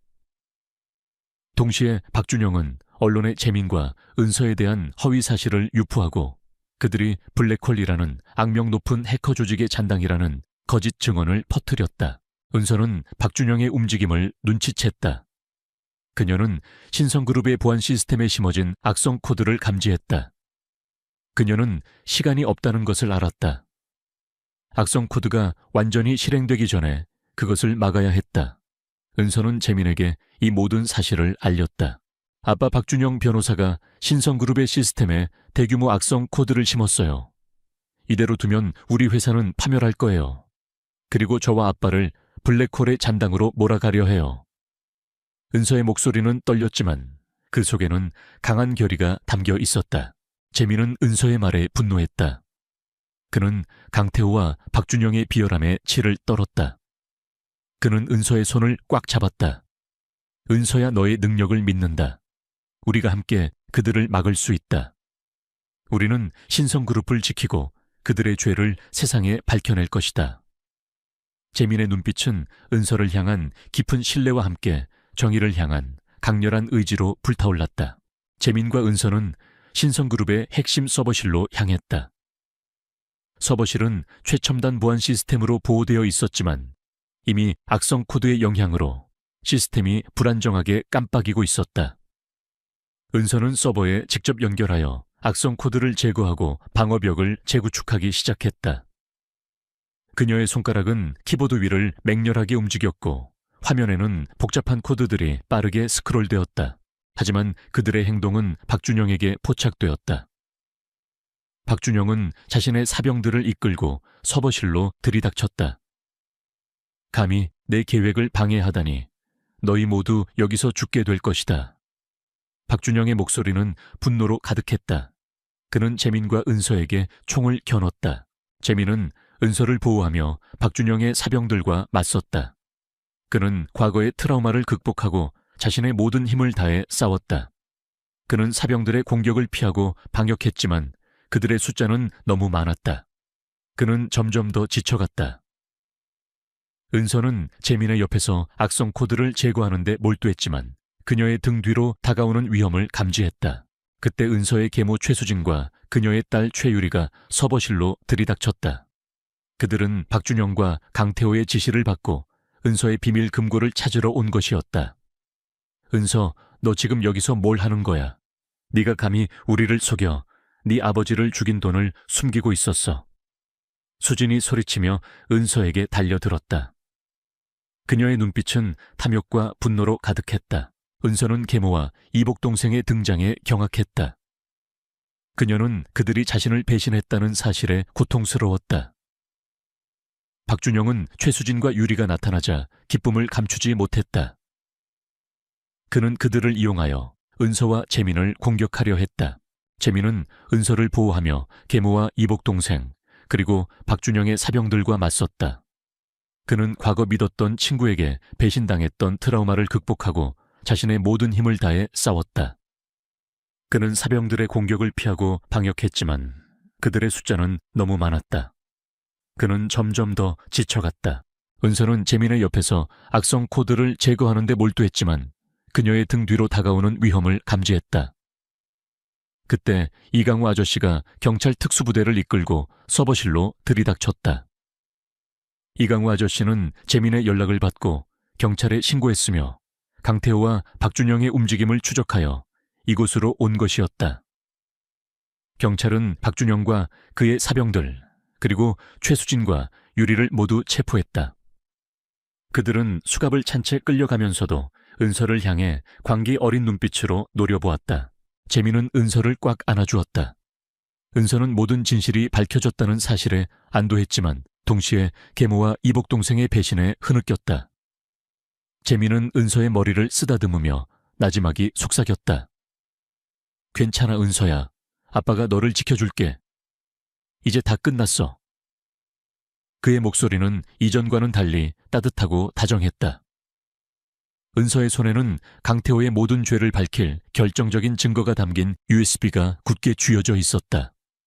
김은서는 이재민 회장과 함께 박준영 변호사의 마지막 공격에서 가까스로 벗어나 안전 가옥으로 향했다. 그녀의 손에는 박준영의 모든 비리가 담긴 증거들이 굳게 쥐어져 있었다. 이재민 회장은 은서의 곁에서 그녀를 보호하며 안도했다. 경찰 특수부대는 박준영과 그의 사병들, 그리고 최수진과 최유리까지 모두 체포하고 현장을 통제했다. 이재민 회장은 더 이상 지체하지 않았다. 그는 박준영의 USB에 담긴 모든 증거를 가지고 언론과 경찰에 직접 나섰다. 기자회견장에는 수많은 기자들과 카메라들이 모여들었다. 이재민 회장은 떨리는 목소리로 박준영의 추악한 범죄와 신성그룹 내부의 부패 네트워크, 그리고 자신의 재산을 빼돌리고 은서의 가족을 파멸시킨 진실을 폭로했다. 그는 USB에 담긴 모든 증거, 즉 신성그룹의 핵심 기술 자료, 비자금 내역 강태호와의 불법 거래 기록, 그리고 은서의 부모님 사고 조작 보고서까지 낱낱이 공개했다. 언론은 이재민 회장의 폭로에 일제히 들끓었다. 대한민국 최고의 그룹 회장의 충격적인 고백은 전 국민의 이목을 집중시켰다. 사람들은 박준영과 강태호의 잔혹함에 분노했고 이재민 회장과 은서 가족의 비극에 애도를 표했다. 강태호 회장은 뉴스를 통해 이 모든 사실을 접하고 광분했다. 그는 자신이 쌓아올린 명성과 권력이 한순간에 무너져 내리는 것을 보며 분노와 절망에 휩싸였다. 그는 언론을 매수하고 여론을 조작하려 했지만 이재민 회장이 제시한 너무나도 명확한 증거들과 국민적 분노 앞에서 그의 시도는 모두 실패로 돌아갔다. 신성그룹은 산산조각 났고 그의 모든 사업은 마비되었다. 결국 강태호 회장과 박준영 변호사는 경찰에 체포되었다. 그들은 수갑을 찬 채 경찰서로 끌려가면서도 이재민 회장과 은서를 향해 광기 어린 눈빛으로 노려보았다. 이재민 김은서 내놈들이 감히 날 이렇게 만들다니 이대로 끝날 줄 아느냐. 반드시 내놈들에게 대가를 치르게 할 것이다. 그들의 목소리는 증오로 가득했다. 강태호는 자신의 죄를 인정하기보다는 자신을 파멸시킨 이재민 회장과 은서에게 복수할 기회만을 노리고 있었다. 신성그룹의 핵심 임원들과 강태호의 비리에 연루된 모든 공범들도 줄줄이 체포되었다. 그들은 법의 심판을 받게 될 것이었다. 그들의 추악한 비리는 낱낱이 공개되었고 사회는 이로 인해 큰 혼란을 겪었지만 동시에 오랜 병폐를 척결하는 계기가 되었다. 이재민 회장은 자신의 재산과 명예를 되찾았지만 그의 마음속에는 여전히 슬픔과 고통이 남아있었다.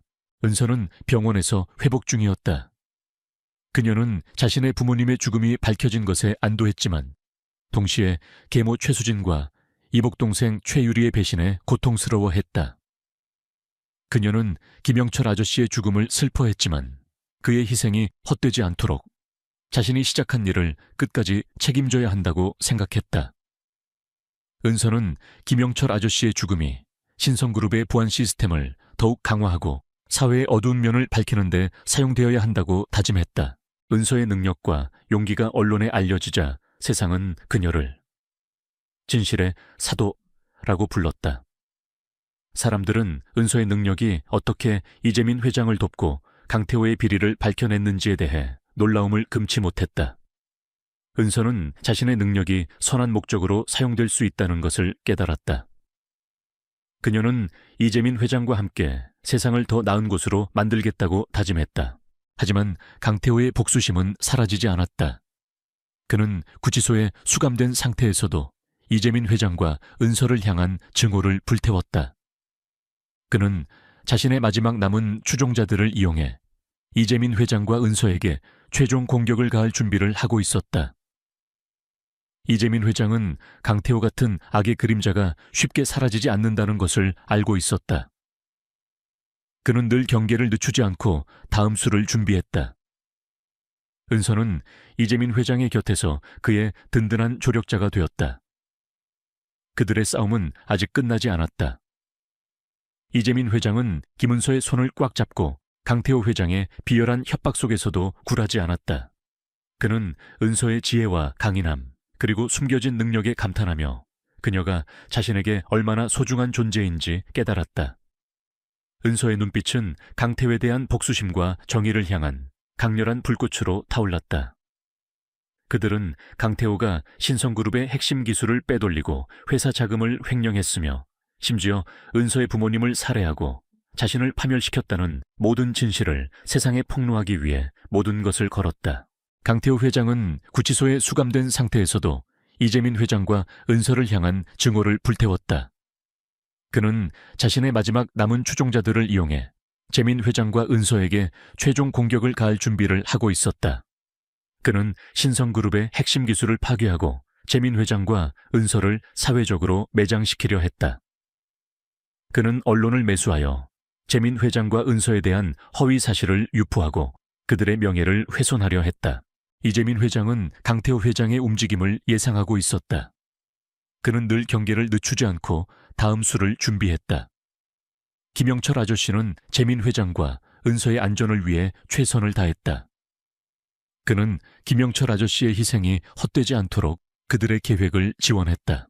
어느 날 신성그룹 본사에 익명의 해킹 공격이 시작되었다. 그것은 강태호 회장이 감옥 안에서 지시한 마지막 공격이었다. 악성 코드는 신성그룹의 모든 시스템을 마비시키고 핵심 데이터를 파괴하려 했다. 동시에 강태호 회장은 언론의 재민 회장과 은서에 대한 허위 사실을 유포하고 그들이 블랙홀이라는 악명 높은 해커 조직의 잔당이라는 거짓 증언을 퍼뜨렸다. 이재민 회장과 은서는 신성그룹 본사의 서버실로 향했다. 서버실은 이미 악성 코드의 영향으로 혼란에 빠져 있었다. 은서는 서버에 직접 연결하여 악성 코드를 제거하고 강태호 회장이 심어놓은 마지막 방어벽을 뚫으려 했다. 그녀의 손가락은 키보드 위를 맹렬하게 움직였고 화면에는 복잡한 코드들이 빠르게 스크롤되었다. 강태호 회장의 최측근인 전직 요원들이 서버실로 들이닥쳐 재민 회장과 은서를 제거하려 했다.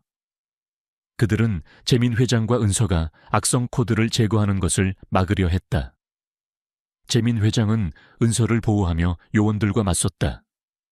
그는 과거의 트라우마를 극복하고 자신의 모든 힘을 다해 싸웠다. 그는 요원들의 공격을 피하고 방역했지만 그들의 숫자는 너무 많았다. 그는 점점 더 지쳐갔다. 은서는 재민 회장의 옆에서 악성 코드를 제거하는 데 몰두했지만 그녀의 등 뒤로 다가오는 위험을 감지했다. 그때 김영철 아저씨가 경찰 특수부대를 이끌고 서버실로 들이닥쳤다. 김영철 아저씨는 재민 회장의 연락을 받고 경찰에 신고했으며 강태호 회장의 마지막 공격을 예상하고 이곳으로 온 것이었다. 경찰은 요원들을 제압하고 재민 회장과 은서를 보호했다. 은서는 마지막 힘을 다해 강태호 회장의 모든 시스템에 접근하여 그의 악성 코드를 완전히 무력화시켰다. 그녀는 강태호 회장의 모든 거짓말과 음모를 세상에 폭로할 수 있는 결정적인 증거들을 확보했다. 그녀는 자신이 가진 모든 증거들을 하늘로 던졌다. USB와 서류들은 서버실 바닥에 흩뿌려졌다.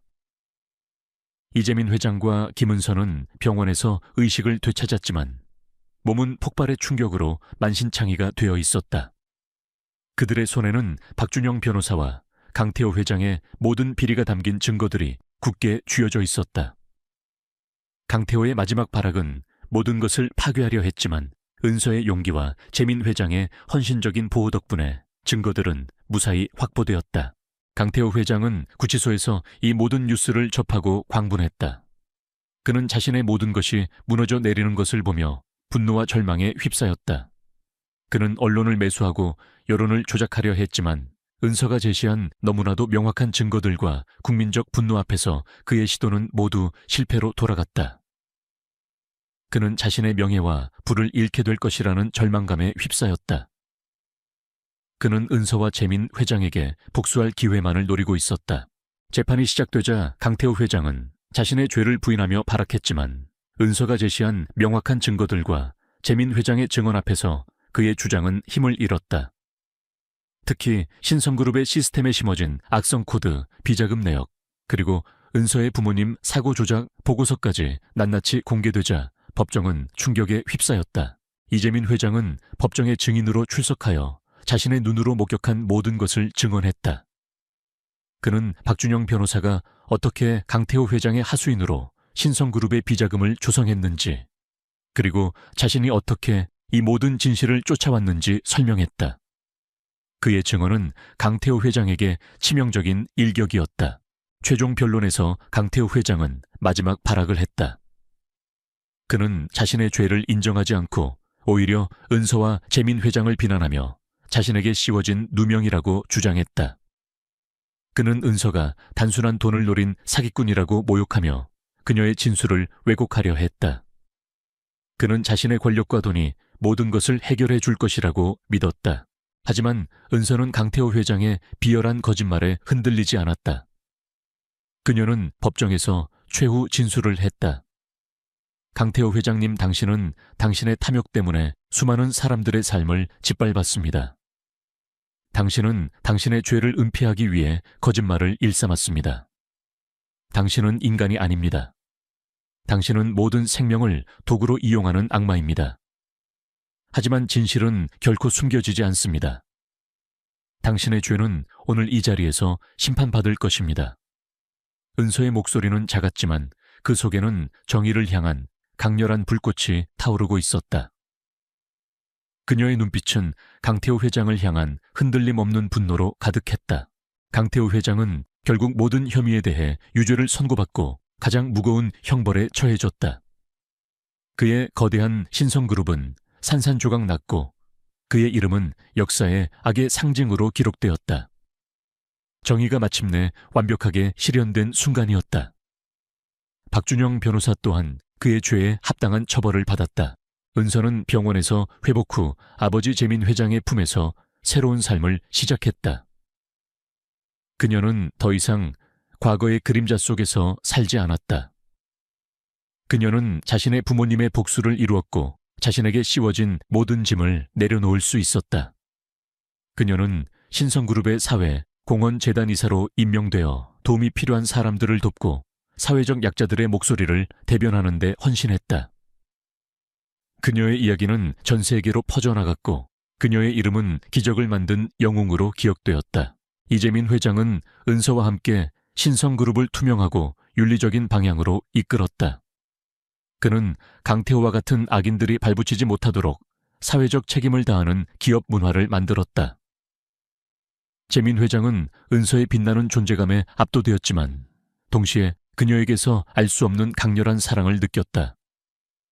그들의 관계는 처음에는 가정부와 회장이라는 틀에서 시작했지만 진실과 실현을 통해 진정한 부녀 관계로 발전했다. 그들은 서로의 상처를 보듬고 치유하며 새로운 미래를 함께 만들어갔다. 이강우 아저씨는 신성그룹의 법률 고문으로 합류하여 은서를 도왔다.